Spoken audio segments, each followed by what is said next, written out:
What if my loved one just doesn't want to be independent? Or you might be thinking my loved one can't be independent. Here's the truth that most people won't say out loud. Independence is not the goal. Let me repeat that.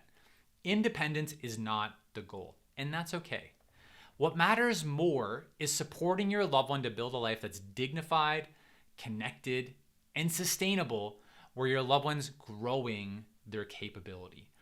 And that's going to look different for everyone. So let's talk about what that can look like for your loved one. And I'm going to give you 3 strategies to help you do this. The first strategy is that resistance towards growing or becoming more independent often comes from fear and not ability. So when your loved one pushes back and says, I don't want that, or I don't want to do that, or I'm not interested, or you feel them put on the brakes, most of the time that's about either learned helplessness or that resistance is rooted in fear. So the learned helplessness might be your loved one's been told that they couldn't do that in the past, or someone's just always done it for them so they feel like they can't do it.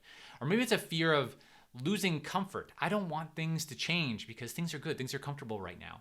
Or maybe it's a fear of failing. So when your loved one feels like they're being forced into something, it doesn't feel safe for them. So what helps is not pushing your loved one harder.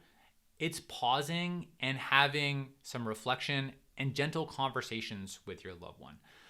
Really trying to understand, well, what is it they feel they can't do? What is it that maybe your loved one feels afraid of?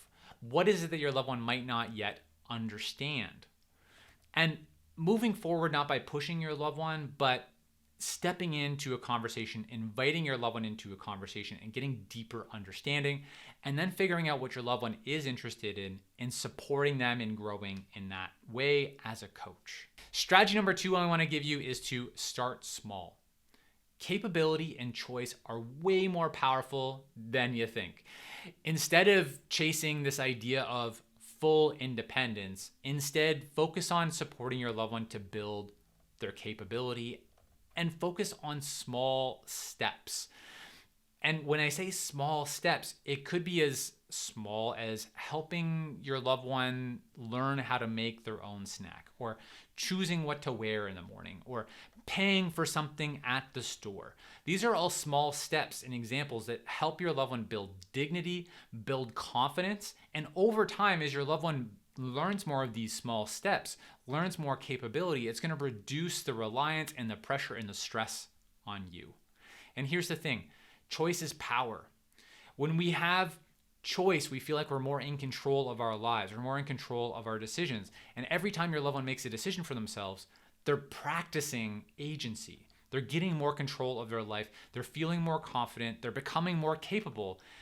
And even if it's in small, steady steps. So you don't need these giant leaps forward. You just need these small steps that help to build and create momentum and confidence. The third strategy I want to share with you is customize the vision of what independence looks like.